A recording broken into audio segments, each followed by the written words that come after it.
여러분, 부모는 자식을 사랑하기 때문에 항상 자기 삶을 내려놓고 살아갑니다. 하지만 이제는 자식 걱정에서 조금씩 거리를 두고 우리 자신도 자기 이름으로 살아가야 할 시간입니다. 중장년이 된 지금 좀 쉬고 싶다고 생각하시는 분 많으실 거예요. 자녀들 모두 다 컸고 이제는 제 몫을 하고 살 줄 알았는데 정작 마음은 여전히 놓이지 않습니다. 30이 넘도록 독립하지 못한 아이들, 결혼은 고사하고 취직도 어려운 상황. 심지어 직장을 다니고 있어도 생활비 한 푼 못 내고 손만 벌리는 자녀까지.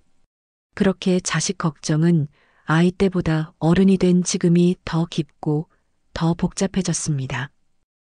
이제 나 자신은 나이가 들어 병원 다닐 일도 많고 노후를 위해 아껴 써야 할 형편인데도 자식 앞에서는 밥은 잘 먹고 다니냐, 월세는 밀리지 않냐, 카드값은 어떻게 하냐. 그런 질문이 목 끝까지 올라옵니다. 가끔은 내 인생은 도대체 언제쯤 시작되려나 그런 생각이 들어도 입 밖으로는 꺼내지도 못합니다. 왜냐하면 부모이기 때문입니다. 이제는 체력이 예전 같지 않고 일을 그만둘 나이가 됐는데도 자식 걱정 때문에 말년을 준비하지 못한 채 오늘 하루만을 버티는 분들이 많아졌습니다. 하지만 오늘 영상에서는 그 걱정을 조금 덜어내고 부모 자신도 자기 삶을 회복해 갈 수 있는 현실적인 3가지 실천 전략을 알려드리겠습니다. 끝까지 함께 해주세요. 좋아요와 구독은 더 많은 부모님께 이 이야기가 닿을 수 있도록 도와줍니다. 한 방송에서 60대 어머니가 길거리 인터뷰 중에 이런 말씀을 하셨습니다. 애 낳고부터는 그냥 내 인생은 멈춘 것 같았어요. 이제 그 애가 좀 자리 잡고 살아줘야 할 텐데 만만치 않네요. 제 인생을 언제 살 수 있을까요? 진행자도 한동안 말을 잇지 못했습니다. 그 말은 단순한 넋두리가 아니라 오늘을 살아가는 많은 부모들의 속마음을 단 한 문장으로 꿰뚫는 진심이었습니다. 사랑했기에 감당했고 감당했기에 오래 미뤄왔던 자기 삶이라는 숙제. 이제는 그 숙제를 꺼내들 때가 온 것인지도 모릅니다. 그렇게 오늘도 마음은 자식을 향해, 눈은 통장 잔고를 향해, 숨은 점점 더 얕아지고 있습니다. 자식이 독립하지 못한다고 해서 무조건 그 아이의 책임으로만 돌릴 수는 없습니다. 세상은 달라졌습니다. 예전처럼 대학 졸업만 하면 취직하고 결혼하고 집을 마련할 수 있었던 시대는 이미 오래전에 끝이 났습니다. 2024년 통계청 자료에 따르면 30대 중후반 성인의 약 50%가 부모와 함께 살고 있다고 합니다. 부모의 입장에서 보면 몸은 어른인데 마음은 아직 미숙하고 일은 하지만 수입은 적고 혼자 나가서 살겠다고 말은 하지만 현실적으로는 어떻게 해볼 도리가 없어 보여 결국엔 그냥 계속 같이 지내는 선택을 하게 됩니다. 처음에는 좀 더 준비하고 천천히 나가라고 말했던 부모도 몇 년이 지나면 그 말 자체를 꺼내기 어렵게 됩니다.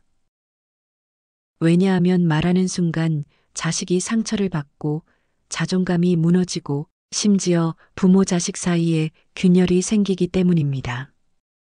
그래서 오늘날의 모든 부모님들은 육체적으로는 은퇴했지만 정서적으로는 여전히 현역 부모로 살고 있습니다. 더 무서운 건 이제는 자식이 독립하지 못한 상황에서 손주까지 맡기기 시작했다는 겁니다. 맞벌이 부부니까 아이 좀 봐주세요. 이혼하고 나니까 애를 데려다 줄 데가 없어요. 그 말 한마디면 부모는 다시 한번 인생의 2번째 육아를 시작해야 합니다. 이미 허리도 아프고 병원도 자주 다녀야 할 나이인데도 자식이 힘들어하니까 손주가 안쓰러우니까 그냥 또 받아들이게 됩니다. 그렇게 부모의 말년은 점점 밀리고 미뤄지고 결국엔 내 인생을 위한 시간은 오지 않게 됩니다. 그렇다고 해서 마음이 원망으로만 가는 것도 아닙니다. 부모는 자식을 원망하지 않습니다. 그저 이 아이도 얼마나 힘들까? 내가 아니면 누가 도와줄 수 있을까? 이런 생각이 마음을 붙들고 있기 때문에 정작 자신을 위한 선택을 차마 하지 못하게 되는 겁니다. 심지어 어떤 부모는 자식이 집에서 지내는 걸 눈치 보며 사는 경우도 있습니다. 소리 죽여 밥을 하고 TV도 조용히 보고 자식의 기분을 살피며 하루하루를 보냅니다. 어떤 집은 부모의 침실보다 자식의 방이 더 넓고 부모는 한쪽 구석에서 겨우 삶을 유지하고 있습니다. 이건 공간의 문제가 아닙니다. 삶의 주도권이 자식에게 넘어간 상황입니다. 하지만 그 누구도 말해주지 않았습니다. 이게 얼마나 많은 부모들에게 깊은 고립감과 죄책감을 동시에 안겨주는 문제인지를요. 자식을 원망할 수도 없고 그렇다고 계속 이렇게 살 수도 없고 이 상황을 풀 수 있는 출구가 잘 보이지 않습니다.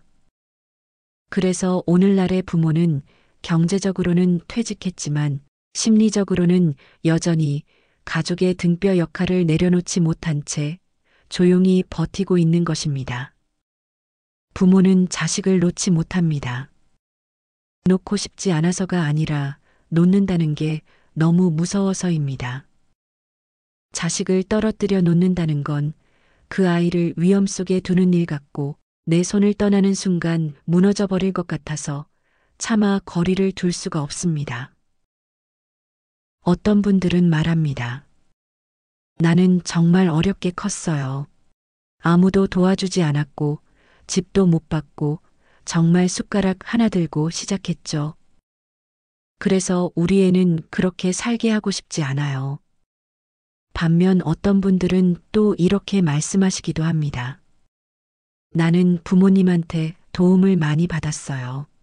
살림살이, 전세금, 아이들 키우는 것도 그게 없었다면 지금처럼 못 살았을 겁니다.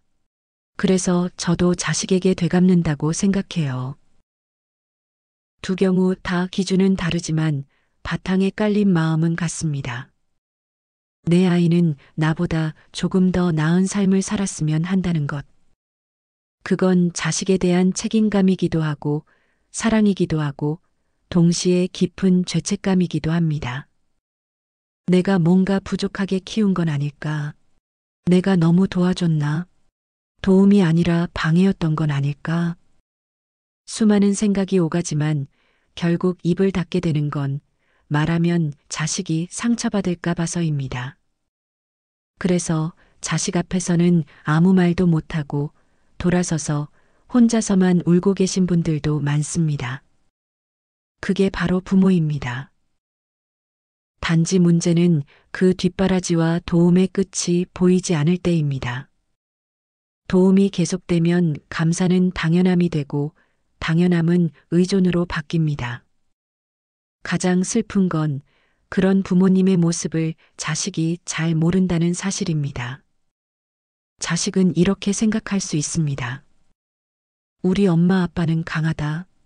어차피 부모니까 당연히 해줄 수 있는 거다. 사랑은 당연하지 않지만 시간이 지나면 그 사랑조차도 무뎌지고 감사가 아니라 의존으로 바뀌게 됩니다. 그럴수록 부모는 더 조용해지고 더 스스로를 옥죄게 됩니다. 심리학자들은 말합니다. 부모가 자식을 놓지 못하는 것은 사랑이 아니라 두려움 때문입니다. 두려움은 자식이 망가지면 어쩌나 하는 불안, 내가 없는 세상에서 이 아이가 살아갈 수 있을까 하는 염려입니다. 하지만 그 두려움은 지금의 자식에게는 부담이 되고 부모에게는 고립이 됩니다. 그렇다면 정말 자식을 놓는다는 건 무책임한 일일까요? 그렇지 않습니다. 자식을 놓는다는 건 이젠 너도 내 삶을 살아도 된단다 하고 말해주는 겁니다. 그리고 동시에 나도 내 삶을 다시 시작해보겠다고 자기 자신에게 말하는 선언입니다. 그건 외면이 아니라 새로운 관계의 재배치입니다. 부모가 놓기를 연습하지 않으면 자식도 책임지기를 배우지 못합니다.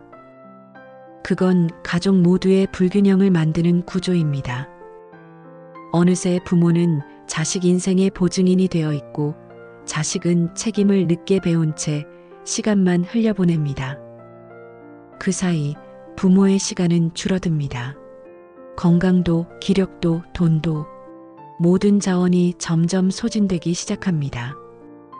그리고 무엇보다도 부모 본인의 삶은 계속 뒤로 밀리게 됩니다. 어느 날 71살이신 한은수님은 이런 말씀을 하셨습니다. 이젠 애 키우던 때보다 더 불안해요. 그땐 힘들어도 희망이 있었는데 지금은 애도 못 일어서고 나도 늙어가고 있거든요.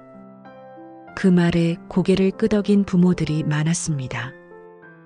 아이를 위해 살아온 시간, 그건 분명 사랑이었고 자랑이었지만 그 아이가 여전히 내 기대 위에, 내 경제력 위에, 내 희생 위에 서 있어야만 살아갈 수 있다면 그건 부모도 자식도 모두에게 불행한 구조일 수 있습니다. 그래서 이제는 다시 물어야 할 때입니다. 나는 언제쯤 내 삶을 살 수 있을까? 이 아이는 정말 지금도 내가 필요해서 이러는 걸까? 혹시 내 사랑이 아니면 내 두려움이 이 아이의 독립을 막고 있진 않을까? 그 물음은 가혹하지 않습니다. 그건 부모의 자기 존중이자 자식에 대한 진짜 신뢰이기도 합니다. 부모가 자신의 인생을 회복하고 자식이 자신의 무게를 감당하도록 만드는 것. 그게 진짜 독립입니다. 놓는 건 쉬운 일이 아닙니다. 하지만 언젠가는 그 과정을 지나야 부모도 자식도 서로를 책임감 있게 마주볼 수 있게 됩니다. 자식이 무너지지 않도록 부모는 한 발 물러서서 단단하게 지켜보는 역할을 해야 할 때가 있습니다. 자식을 진심으로 사랑한다면 그 아이가 언젠가는 자기 인생의 문을 스스로 열 수 있도록 한 발 물러설 수 있어야 합니다. 그건 냉정이 아니라 깊은 배려이자 부모로서의 마지막 사랑의 방식입니다. 그때부터 비로소 부모도 이제는 나도 내 삶을 살아도 되는구나 하고 한숨 대신 숨을 들이쉬게 됩니다. 그리고 감정에서 행동으로, 막연한 불안에서 구체적인 경계로 조금씩 나아가야 할 때입니다. 첫째, 감정의 거리부터 회복해야 합니다. 말을 줄이라는 뜻이 아닙니다. 내 마음을 덜 쓰겠다는 결심부터 시작해보는 겁니다. 자식이 무언가를 요청할 때 도와줄 수는 있지만 항상 이렇게 말해보는 연습이 필요합니다. 내가 할 수 있는 만큼만 돕겠다. 그게 냉정한 말이 아니라 자식에게도 이제 내 몫은 내가 감당해야 한다는 신호가 됩니다. 자식이 서운해하더라도 그 경계를 정하는 것이 부모의 지혜입니다. 둘째, 경제적 경계선을 분명히 해야 합니다. 요즘은 부모가 지갑 역할까지 하는 경우가 많습니다. 월세, 생활비, 손주 양육비, 카드 대납까지 이제는 선택해야 합니다. 도와주는 것과 지속적으로 책임지는 것은 다릅니다. 예를 들어 생활비는 일정 기간까지만 지원하고 그 이후에는 자식이 책임지게 하는 구조를 미리 말해두는 겁니다. 혹은 같이 살고 있다면 간단한 생활계약서를 쓰는 것도 방법입니다. 대단한 서류가 아니어도 이건 부모가 도와주는 것이지 당연한 권리가 아니다라는 걸 인식시키는데 효과적입니다. 셋째, 나 자신의 삶을 다시 세워야 합니다. 이제는 매주 하루라도 이 시간은 나를 위한 시간이라고 마음을 정하고 자식과 상관없는 루틴을 만들어 보는 겁니다. 걷기, 혼자 카페 가기, 평소 해보고 싶었던 취미 배우기, 작은 봉사활동이나 독서 모임 참여하기. 처음엔 어색해도 그 시간이 쌓이면 스스로를 살아있는 존재로 느끼게 됩니다. 그 모습을 보는 자식도 우리 부모도 자기 인생을 살고 있구나 하는 감각을 배웁니다. 누구에게도 완벽한 부모는 없습니다. 그리고 부모라는 이름은 누구도 끝까지 감당해야 할 의무도 아니며 평생 아무렇지 않은 척, 괜찮은 척하며 살아야 할 이유는 없습니다. 부모도 결국 한 사람으로서 자신을 지킬 권리가 있고 남은 시간을 누군가의 뒷전이 아닌 자기 중심으로 다시 설 수 있는 자격이 있습니다. 이제는 우리도 나 자신의 삶을 돌아봐야 할 때이며 나 자신의 시간, 나 자신만의 루틴, 나 자신만의 취미, 그리고 누구의 눈치도 보지 않아도 되는 작은 나만의 공간. 이것이 바로 잃어버렸던 내 자기 존엄의 회복입니다. 어떤 분들은 말합니다. 이 나이에 뭘 새로 시작해요. 지금은 그냥 버티는 거죠. 하지만 진짜 말년은 버티는 시간이 아니라 새로 나를 설계하는 시간입니다. 혼자 있는 시간이 많아지고 불필요한 관계가 정리되고 자식과 거리도 조금씩 생기기 시작할 때 그때가 바로 다시 나라는 사람을 중심에 둘 수 있는 기회입니다. 누군가를 위해 바쁘게 움직이지 않아도 되고 하루 세 끼를 의무처럼 챙기기보다 나에게 맞는 건강한 리듬을 찾아가면 됩니다. 그저 나답게 나의 리듬대로 한 걸음씩 살아가는 겁니다. 부모가 자기 삶을 살아야 자식도 자기 몫을 찾을 수 있고 부모가 삶의 경계를 만들 줄 알아야 자식도 책임을 배우게 됩니다. 그래야 자식에게 도움을 주지 않아도 미안하지 않고 요구를 거절해도 사랑이 줄지 않습니다. 왜냐하면 진짜 독립은 서로를 놓는 것이 아니라 서로를 믿는 것이기 때문입니다. 이제는 내가 누구의 부모인지보다 내가 어떤 사람인지 다시 생각해 봐야 할 때입니다. 나는 어떤 공간에서 편안함을 느끼고 어떤 일을 할 때 웃음이 나며 무엇을 위해 살아가고 싶은 사람인가. 그 물음에 천천히 답을 써내려가는 것이 남은 인생을 비로소 나의 것으로 만들어가는 길입니다. 누군가는 말년을 남은 시간이라 부릅니다.